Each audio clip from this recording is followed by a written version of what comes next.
Everyone, and thank you for joining us this afternoon, FixUS North Carolina, for our conversation with thought leaders around what civility is in times of crisis.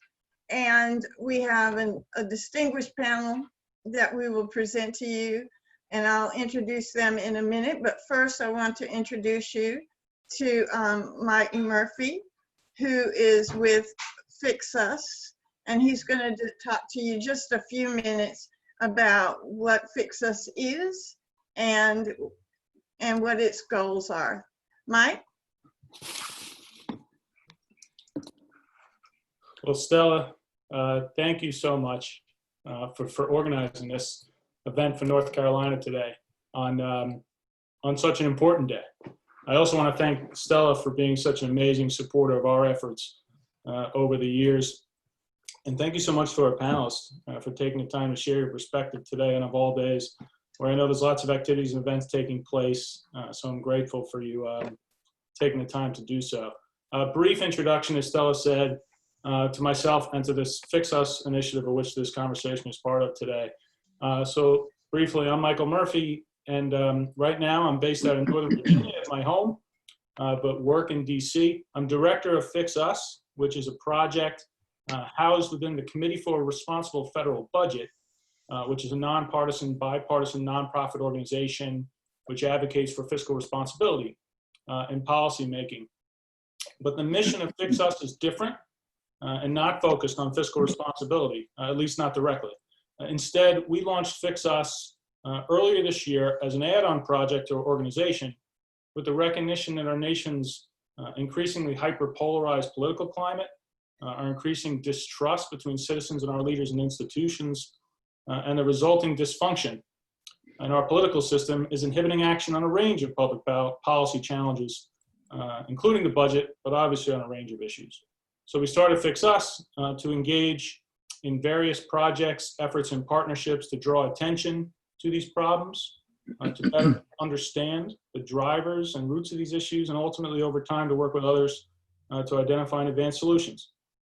We're doing this through various research efforts, events, convenings, and public engagement, including through various local chapters of this national effort, including a chapter in North Carolina, which Stella has been so gracious in helping us organize. Since launching, we've built a membership of several thousand around the country that we've been working with to engage in this discussion in the months ahead. And I encourage anyone interested in learning more and check out fixusnow.org is where you can find more information. So now with all that background in mind, that's why I'm so excited and grateful Stella suggested to help organize this discussion. You know, we launched FixUS with a core value of humility. Like, these are deep and complex challenges. We knew far be it from us to have or know all the answers here at all. So that's why as we've started this, we've put a premium on conducting numerous in-person and now for the last few months, virtual discussions with the purpose of bringing people together, hearing important perspectives, and to listen and learn from others on these challenges. It's why I'm so happy to have at this moment with us of both historic crisis, but also potential profound change. It's a great group of community leaders to lend their time to share their perspective. So real quick, before I hand it back over to Stella, Stella's going to help moderate our discussion here. Just a few logistical points. Everyone should be pretty familiar with Zoom by this point, but you know, there's always a little technical issues, get people up to speed on how these things work. This is a webinar feature of Zoom. So there should be a Q&A at the bottom. People should click on that at any time during discussion, and they can feel free to get some questions in the queue. I'm going to come back on and help moderate and facilitate the Q&A when we get to that point. We've also had some people submit questions in advance, so we can use those too. Also, just please note this is being recorded, so we can share it with folks that couldn't make it today in North Carolina. And I think those are the disclaimers that I have to give before we can actually get into the meat of this. So with that, thank you again so much, everyone, for joining, but also for Stella for organizing in our panel. But Stella, I'll hand it back to you. Thank you so much, Mike. And at this time, I'm going to introduce to you our panelists, and we may have another panelist join us in a few minutes. I'd first like to introduce you to Dr. Serena Sebring. Dr. Sebring serves as the Executive Director of Blueprint North Carolina, a statewide partnership of 46 nonprofit organizations working together to ensure all North Carolinians have a voice in our democracy and a full share of its benefits. Blueprint focuses on strengthening collective voting engagement, executing and sharing a shared messaging strategy that mobilizes the public for a responsive democracy, and enhancing our partners' ability to work together. I'd also like to introduce you to Dr. T. Anthony Spearman. Dr. Spearman is the president of the North Carolina chapter of the NAACP and the immediate past president of the North Carolina Council of Churches. He is an ordained minister with the African Methodist Episcopal Zion Church and is well known as a civil rights activist. He has been a plaintiff in 3 lawsuits challenging policies of the state government. Finally, at this moment is Dr. Tim Tyson. Dr. Tyson is Senior Research Scholar at the Center for Documentary Studies at Duke University and an adjunct professor of American Studies at the University of North Carolina. That's bipolar. I'm sorry. His most recent book, The Blood of Emmett Till, won the 2018 Robert F. Kennedy Book Award, made the long list of 10 books for the 2017 National Book Award, and was named Best Book of 2017 by both the Los Angeles Times and the National Public Radio. And so with that in mind, we are just so grateful for your attendance, and we want to start out with the question, what does civility mean in times like this, in a time of crisis? And with that, I'd like to start with Serena in getting your perspective. Then I will go to Dr. Tyson, and finally, Dr. Spearman, I'll ask you to finish that last question. Good afternoon. Such an honor to be on this panel and have this discussion. Thank you so much, Stella, for the invitation and for just the opportunity to be part of talking about what our society can look like in a moment like this. I have to say I was challenged when I got the email to think about the word civility. I think a lot in this time about civic engagement. I think a lot about what it means to be good to each other and to receive each other's full humanity in this moment. And so I'm going to talk about it in that way. I'm going to talk about what it means to be a community. And what I think that means is sometimes what people would call uncivil. I am a believer and a practitioner of civil disobedience. I believe it is actually our duty to take up the fight when it is time to fight. And I think that we're unquestionably in one of those times, not just because what we're seeing in terms of police violence across the country, white supremacist violence across the country is wrong, but because if we don't fight right now, we will miss a window in history that may not come again. We're moving in a time of global inflection, a time that many of us, myself, not as long as my colleagues who will speak in just a moment, but many of us for decades, with our whole careers fight for the kinds of opportunity that we find ourselves in right now. And so I believe that being a part of a civic society, and I believe that being engaged in that in a way that is honoring of our humanity and our rights, says that this is a time actually to act up. And so we are at Blueprint so honored to really stand with the tremendous efforts of the Movement for Black Lives across the weekend. And many of our partners are taking action, not just in the streets, but also in the State House, at our boards of election, and in our mutual aid food banks to engage our communities for change. Thanks so much.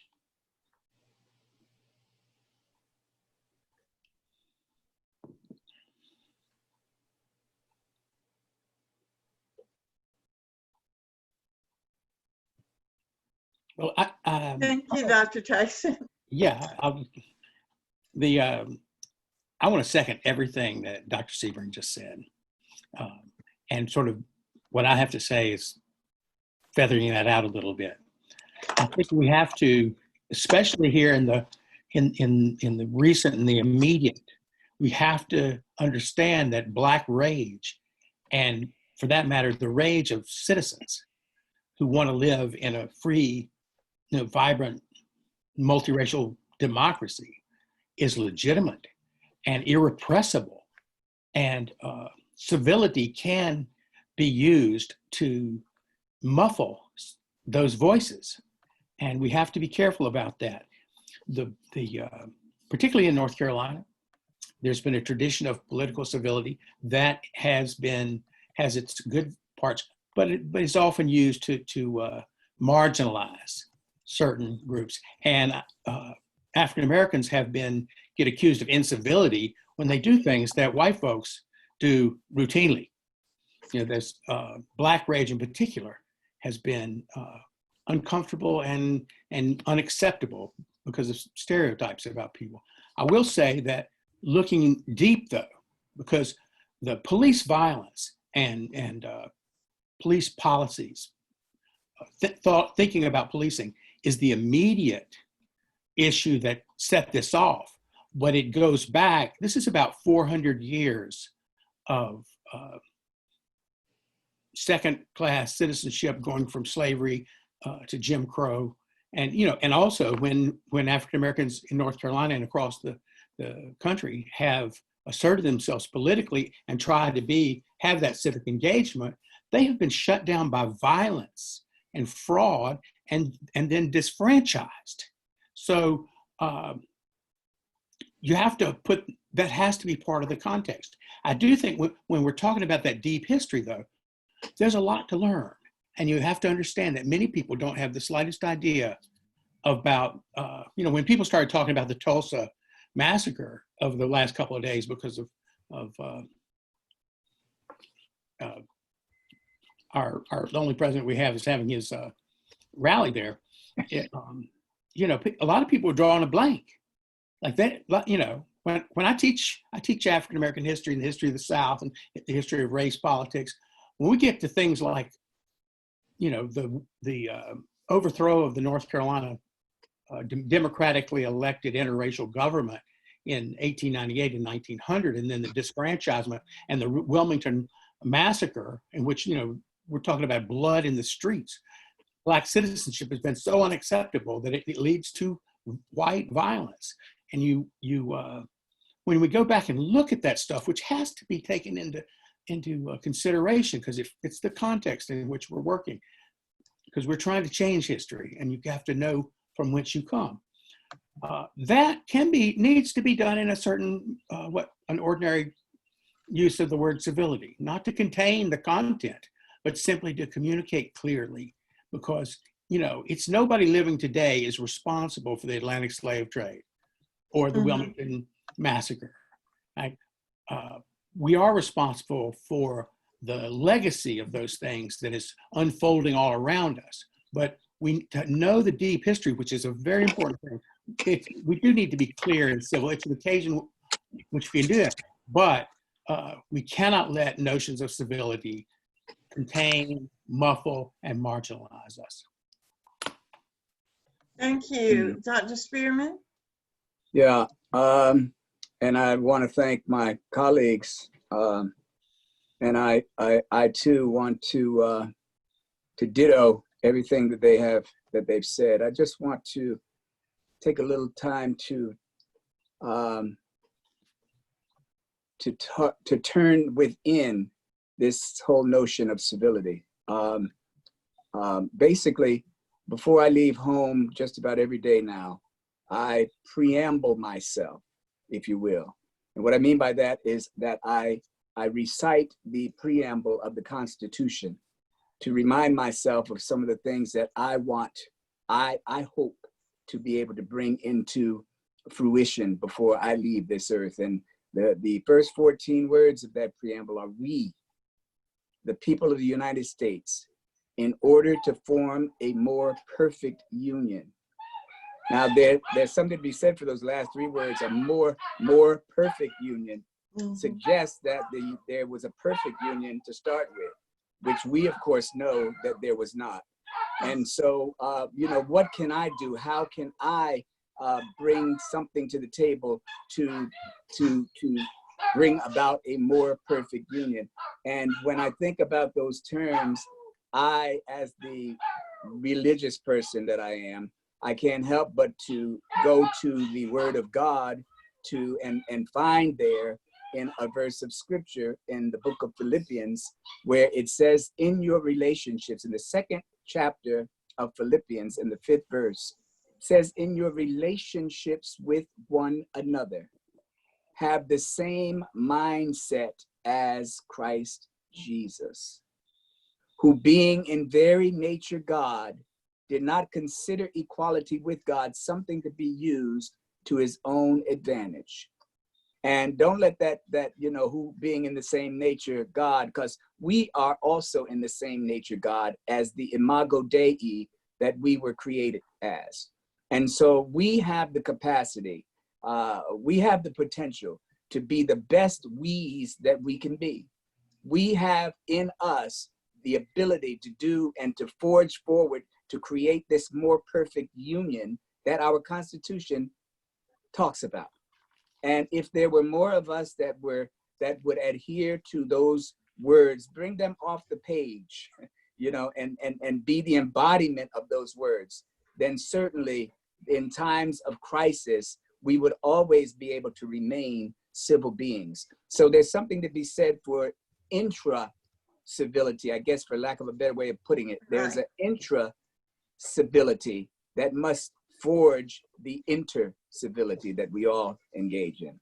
And that drives me to my second question, which is, what specific ways can a better functioning political system improve the lives of marginalized communities? And I'm going to start that question with you, Dr. Tyson. Well, I think that our political discourse has left marginalized communities off of the radar. For example, in the last presidential cycle, there was never anything in any of those many political presidential debates about poverty. LGBTQ rights, the right for all of us to be full persons and equal in the eyes of the law and before God was not part of the nation's political discussion. So that ordinary folks who paying attention merely to that don't even get where people live, where real people live. We've got nearly half the population is in poverty or low wealth and income, and their predicaments. People who will be totally wiped out and evicted if they have a $400 emergency, family kind of emergency. With that being, the whole political range of acceptable political discussion never includes that. So that is one way, and we need to make marginalized people feel comfortable in voicing that. Mm-hmm. And we too need to voice that. I also think that, we, just as the rest of us in marginalized communities, there needs to be an honest confrontation with our actual past and honest conversation between us, not muffled by civility, aided by civility, but not in a way that silences anybody. And humility, I just want to say with Mike, humility is a necessary thing. If you spend 10 minutes in a historical archive, you will realize that even the best of us 50 years later have made mistakes, have not considered things. So it behooves all of us to move with a little bit of humility and also understand that most of us don't have any experience. Most of us have next to no experience with actually communicating across these lines of class and gender identity and race. And so you want to enter that with some humility and just realize you're traipsing through a minefield and you're going to step on one, right? So it won't kill you, and it'll make you uncomfortable. And racial discomfort is actually a good educational environment. Listen to your discomfort, and stay connected to the people you're having this conversation with, and ask yourself, why am I feeling this uncomfortable? What does that say? You can learn from what's going on inside you. And that requires that humility of willingness to look inside yourself rather than, I'm not a racist and just stuffing everything down where it won't trouble you.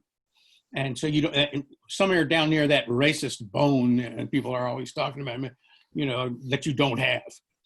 So I think. Thank you. With Dr. Spearman. Yeah. Political systems. Wow. When I was first appointed to the Hickory School Board in 2011, we underwent a School Board 101 training, and it deeply covered all that school board members needed to know. And it was stated then that there was no other governmental entity that had as intense a training as the school board. And I've come to know that that is definitely true now, being a member of the Board of Elections, where we did not go through such a massive training with the Board of Elections as we did with the school board. And so basically what I'm getting at is that sensitivity training, I think, is lacking among governmental entities. Mm-hmm. County commissioners, city council members, the whole 9 yards. And if indeed those individuals do not have what I talked about in the first segment, that interest civility, then more often than not, we're not going to have people who have a love for marginalized communities. We're just not. So as Tim says, we're definitely not. If they don't have a heart for marginalized people, we can't help them to grow a heart for marginalized people. So the best thing we have going for us is elections, and we have to vote these people out of office. So I just really want to get that plug in for voting. It's very, very important and very, very essential. So I say that if we have to find ways to, first of all, make sure that these individuals are eligible to becoming a part of a functioning political system before they're going to have a heart for marginalized communities. Thank you. Serena, I'd love to hear from you. So I think about this moment where all eyes are on the relationship between Black communities in particular and policing. And I understand this condition to be one that is a symptom of political disenfranchisement. Quite simply, our governing bodies have never had to be responsible for the safety and health of Black communities. And in far too few areas do Black people have full access to participate in local governance, to feel that the options for elected officials reflect our interests, or the ability to hold our elected officials accountable. And the direct result of that is systems of governance and structures that are inherently political, like the police, that do not reflect the interests of Black people. And yes, the ways to change it are multiple, as Drs. Tyson and Spearman have said. We have to start from within. We have to also think about what are the relationships between us reflect. And I think we have to see what happens in terms of these forms of governance. We have to think about structure as well. And structure doesn't change by itself. Structure, as Dr. Tyson said, very few of us change if we're comfortable. And so the kinds of pressures to a system that are required to change a legacy of systematic racism are important to consider and are what is necessary to actually have a better functioning, more inclusive democratic system. Thank you, Dr. Sebring. I appreciate that. And then my final question before we get to questions from the public is, in light of the current events, are you hopeful about the future and why? And I'll have Dr. Spearman lead off that discussion. Am I hopeful? Yes, I remain hopeful. Yet, I must say that where we are now is a place that I have experienced before. So I don't lose hope. I tell folk all the time that in 1968, when my hero, the Reverend Dr. Martin Luther King Jr., was murdered, I was a brash 16-year-old and a junior in high school. And they did not have the good sense to close the schools down the day after his murder. And we were left to go to school that particular day. And I was one whose mind had collided between the philosophies of Malcolm X and Dr. King. And I suppose it was at the Portchester High School that morning, it was me that forced some change in that they closed the school down after we, in some of our anger, our heated anger, we got a little disturbed and I hit someone from a different persuasion than I was. And all hell broke loose. I'm not proud of that fact by any long stretch of the imagination, but certainly acknowledged that we were filled with hope that change was on the horizon. And I suppose there was a degree of change that came. So now, as I see some of the evolution from that time to now, I am hopeful. However, I'm not as convinced as some others that we are at a watershed moment. Only time will tell whether or not people become of a mind to really, really want to do the underwork of getting in there and changing things from the bottom up, the top down, every which way we can. So, Dr. Tyson? Dr. Tyson, are you with us? If not, Dr. Yeah, there. Dr. Tyson. I want to touch on something that Dr. Sebring mentioned, which is there's no substitute for political victory. You're not going to win everybody's heart and mind, no matter how you frame your arguments. So you've just got to get out voters. The shift in public opinion shows that we are in a large majority, people who think we need to address systemic change and police violence are a majority of the country. And that needs to be expressed at the polls. It's absolutely vital. At the same time, you've got to change culture. And you've got to do that. People change the culture by rearing their children in democratic, to prepare them for being good citizens in a democracy. People write books, they make movies, they write music, they all manner of expression, they preach. However, we've all got they talk to their friends, we've all got our circle of influence. So changing the culture requires people to engage in that. It's a big, slow process, and yet sometimes it's sort of like birthing a baby. Not that I ever have, but I have witnessed too.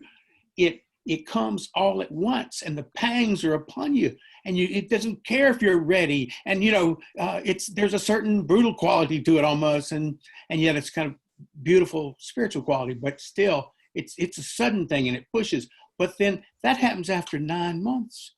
It's come slowly, slowly, slowly, and then all of a sudden, here it is. And so we have to be patient with the storm that perhaps we didn't notice gathering, and that's necessary. We have never had and never will have large change without people, without rousing a backlash, without making some people. You start messing with race and gender and sexuality and citizenship, you're gonna make people mad. But you try to be as civil as you can. But sometimes, and we practice civil disobedience. It certainly breaks the bounds of civility in some sense, but it was a very civil thing too. I've been arrested a few times. I've never been in a situation where I wasn't able to be kind and friendly to the police. And, it wasn't, I know people, the police sometimes beat people over the head. But it's not, we all need to work on being open to civic engagement and all of it in all of its expressions. And finally, Dr. Sebring, are you hopeful about the future? I am hopeful about the future. And maybe that's because I'm the youngest panelist. That could be the case. That could be true. I'm hopeful. I feel that things are changing in ways that, in my experience, I haven't seen before. And yet, I am also vigilant and with a growing sense of caution, because I know that there will be a backlash coming. There absolutely there will be backlash in all moments, as I understand history. In all moments there's a pendulum, right? We swing one way and then we swing back another way, and we might even expect that this backlash could be violent. It could be brutal, in fact. And so I think I am hopeful. I am cautious, and I feel like as it relates to civility, I think it means we know this backlash is coming. And so what is the formation that's required across race to really sustain the kinds of civility, the kinds of relationships, and the kinds of culture that feeds an inclusive and healthy democracy? And if I could speak, just to white people for this moment, I would say this is a time for leadership in collecting your family members, in reaching out into areas that people of color and Black people cannot, to stand in the gap for what's coming. I think if the counter protests in the street, and we've seen some armed white supremacist rallies even as recently as yesterday in North Carolina, we need to be on each other's sides, and not just in a I'm not a racist kind of way, but in a I will put my body in between you and harm's way, whether we are related or not. Thank you all, panelists. We're going to take a few questions. So I'm going to turn it over to Mike in just a second. But I do want to say how much I appreciate you all participating in this process. One of my mentors was the late Willie Lovett, and he said, whenever you're looking at a governmental issues or wherever you're looking at, you always have to say who benefits and who pays. And that we need to restructure our framing so that we ensure that everybody benefits and that everybody pays what they can towards that victory. And so with that, I'm going to turn it over to Mike at this moment for some words and for questions. No, thank you, Stella, and thank you all panelists. That was an outstanding, wide-ranging, and incredibly informative discussion for me. I'm sorry I was popping back and forth on my screen during it there. I hope that wasn't distracting, as I was kind of trying to get some of the questions and Q&As people were sending in and compiling. There's a few different questions that touch on, that build off or touch on some of the different things you already spoke about. So I'll just kind of, I'll jump between them here and maybe add a little context. One is kind of builds off, I think, maybe on the second question that Stella posed about if you had ideas or specific ideas for political system change, but this gets maybe one level deeper. It's if you could push for, advocate for one systemic political change, and by this they mean like electoral system kind of reforms. I mean, like gerrymandering reform or money in politics issues or electoral access issues that can improve the lives of people from marginalized communities. What would that be? I don't know who wants to take that first. Serena, you want to take that first? One person, one vote, and get the money out of politics.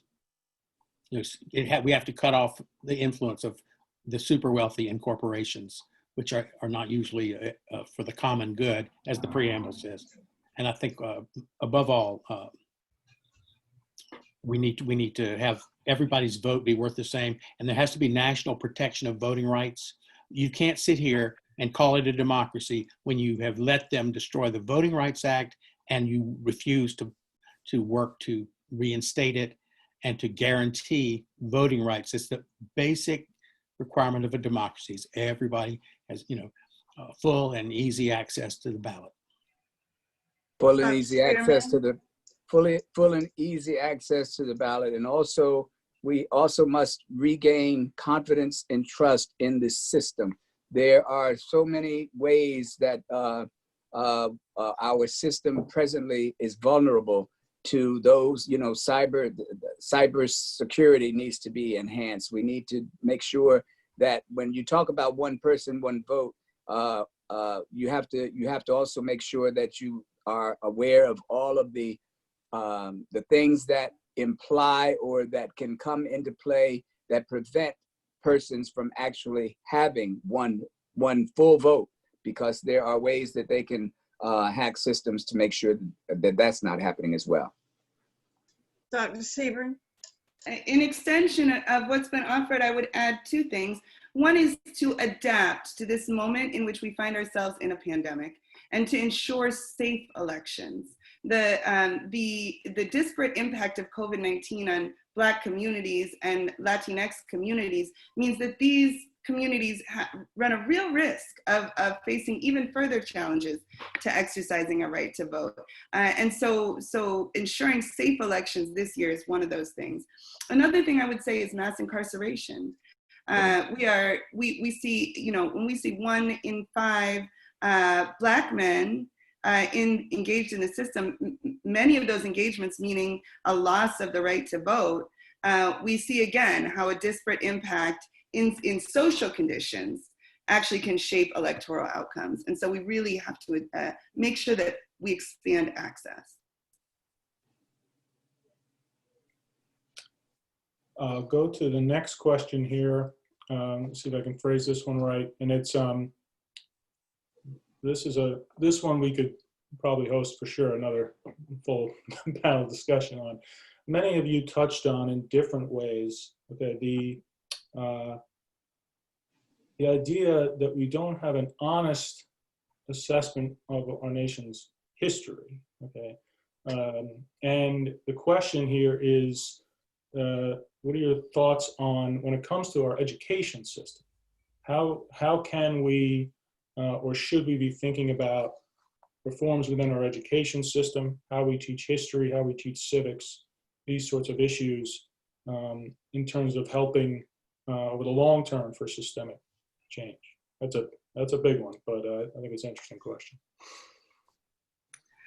I have one very specific idea that comes to mind as you ask this question, and really it's about a Civics 101, which I know a lot of students have access to some version of a Civics 101.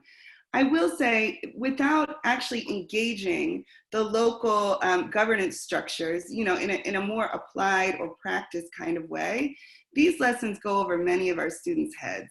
And I can say even from personal experience, it really wasn't until I began organizing for change that I understood what is the role of the mayor, what is the role of the city manager, these people who have direct impact. I think if we could teach our young people through experience what it looks like to engage these systems, things would change dramatically. Yeah, I echo that. I echo Dr. Sebring's sentiment. You know, I guess flowing from the comments that I made with regard to the school board undergoing the School Board 101, and there was a continuation of trainings along the way. You know, we always had intense annual meetings where further instruction and took place. And so, you know, it gave me opportunities to be the best school board person that I could possibly be, because I came from, you know, you are empowered to do what you know is right, such as, you know, make sure that the rates of suspensions are on the radar and not off the radar, as they often are on school boards, you know, and to disaggregate the numbers so that the true picture of what is actually happening in the school system is occurring, and those types of things. So, and I encourage that. I mean, we have to find a way to, with our young people especially, to make sure that they are, you know, we're training them up in the way they should go, so that when they become of age to exercise their you know, their what they can do, then they are not behind the 8 ball as it relates to the political system, governmental structures. Dr. Tyson? Well, I want to point out one thing, which is that I believe North Carolina just dropped civics from the curriculum. Mm-hmm. And civics is not widely taught, or it is not taught fully enough. And I think Dr. Sebring's point about local elections, people think it doesn't matter. And when really the school board and the mayor and the city council, these things affect your life in ways that you can see immediately. And that, I think, will re-engage people in civic life. And we don't teach our kids about that. People usually find out they're middle-aged before they really understand that sort of thing. Also, the books that we use in schools are that I can barely read the history things without it blowing my top. Omissions that are so great as to be distortions that are so great that they invalidate the book. The North Carolina, the white supremacy campaigns of 1898 and 1900 and the Wilmington Massacre. This is the most important events in North Carolina's history, except, you know, if the Civil War, we can count that as an event, that would, you know, that might precede it, but it's very important to our history. My son's North Carolina history textbook, still being used in Chapel Hill, liberal Chapel Hill, made no mention of any of that. You know, right. So that's another thing. And then I think we need to bring in popular culture and use a lot of different means of teaching civics and history, because this is the young are called to this very much, and we need to be making academics, for example, need to be thinking about readers, not just each other. And also thinking about different ways of expression, film, for example, and interspersing presentations with film and music, because all the, you know, African-American, and for that matter, Southern in particular, culture. I mean, if culture and history were oil, the South would be Saudi Arabia, and that culture resonates with the whole history of this country. And so that's another thing that needs to be brought in because it's so effective. So those are just some thoughts about that. And Mike, I'd like to engage in this question as well. Civics is the cohesion of our nation. When we say what is an American, if you don't have an understanding of civics, of the basic tools that were used to build, how imperfect they were a new way of governing. And it was an experiment that has gone on for 200 years. When we talk about the Declaration of Independence, it means something. The Articles of Incorporation. But what we don't teach is Bacon's Rebellion. We don't teach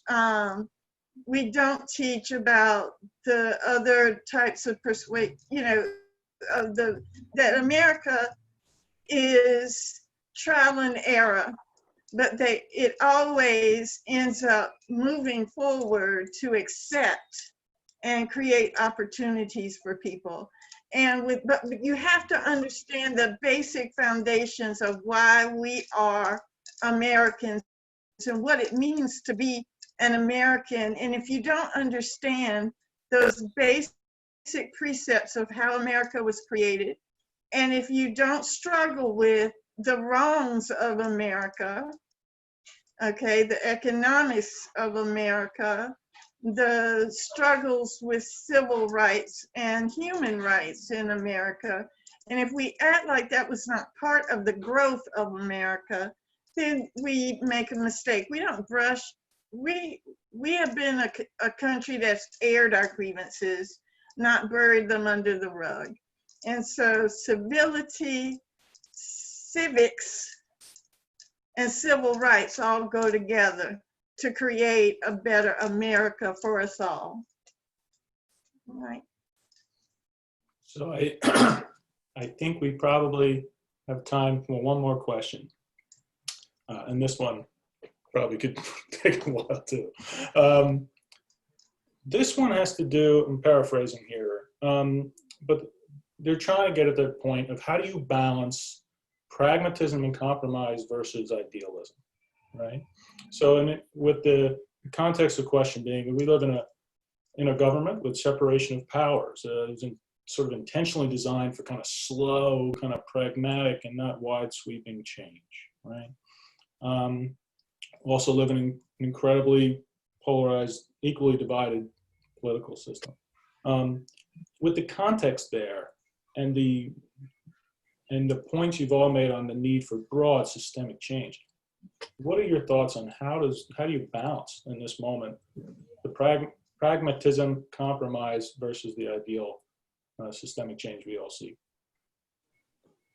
I cannot help but speak because I have to say that the question's messed up, because these things are not separate. Pragmatism and idealism are not separate. One of the things we have to ask ourselves when we're trying to push social change is, what can we get, right? Which we typically undersell. And so that's part of, what you can do is what you need to do. But it's also an understanding about social change and how it happens. And it doesn't, if you know the history, then you realize that social change doesn't usually come from little piecemeal measures in Congress. I'm not saying those things are not worth doing, right? I'm just saying that systemic change comes when enough people organize a strong enough social movement to push it. And this is true, how did we get the 8-hour day? Confrontations of labor movement. The Congress didn't go like, it sure would be good if we did more for workers. Not at all, right? How did women get the vote? By civil disobedience and being jailed and beaten. We forget that piece of it. It's not like people just woke up and said, oh, I think it might be unfair with this stuff, the way we treat women. That's just not so. And that goes back to our previous question about education, because, as Will Rogers said, the worst thing is not that what people don't know, it's what they do know that just ain't so. So the question misses how social change happens. It's not that I don't think that, passing bills in Congress is unimportant, but you can see over the last 2 weeks, we've had a huge shift in public opinion. And then many things are in Congress right now that would have never gotten in there had it not been for the pressure from the streets. I think I would add that I understand democracy as a system that helps us to negotiate political power. And in a process of negotiation, we oftentimes have to ask for what we want and then some, and then the line walks back a little bit. And so the need and the necessity for big, bold asks is that without them, as Dr. Tyson says, there is no possibility for change. We would be stuck in incrementalism, and incrementalism is not entirely a bad thing if it's directed towards justice, towards greater freedom, towards greater peace, and a more inclusive democracy. But we have to make the ask, and so I think that's an answer to your question. I'm actually still pondering the question, to tell the truth. But I like what Dr. Sebring said in terms of incrementalism, and as long as it is just that, and not moving forward with all deliberate speed, because there is a difference, then we're moving in the right direction. Stella, I'll let you add on to that, but then if not, as we get close to the 2 o'clock hour, being fully respectful of everyone's time and just incredibly appreciative of this conversation, I'll let you, Stella, any sort of concluding remarks before I wrap this up. I just want to thank you all so much for this exciting conversation. I appreciate that we only had an hour, but it seems like we covered a lot of really important issues, a lot of really important points. And I just will end with, Frederick Douglass said, power has never given anything up without a demand. It never has. It never will. And what I want us to do is make demands and stop making blood sacrifices.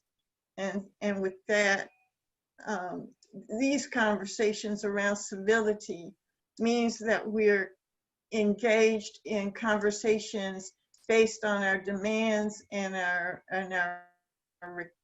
how we meet them, as opposed to always having to get something with a blood sacrifice.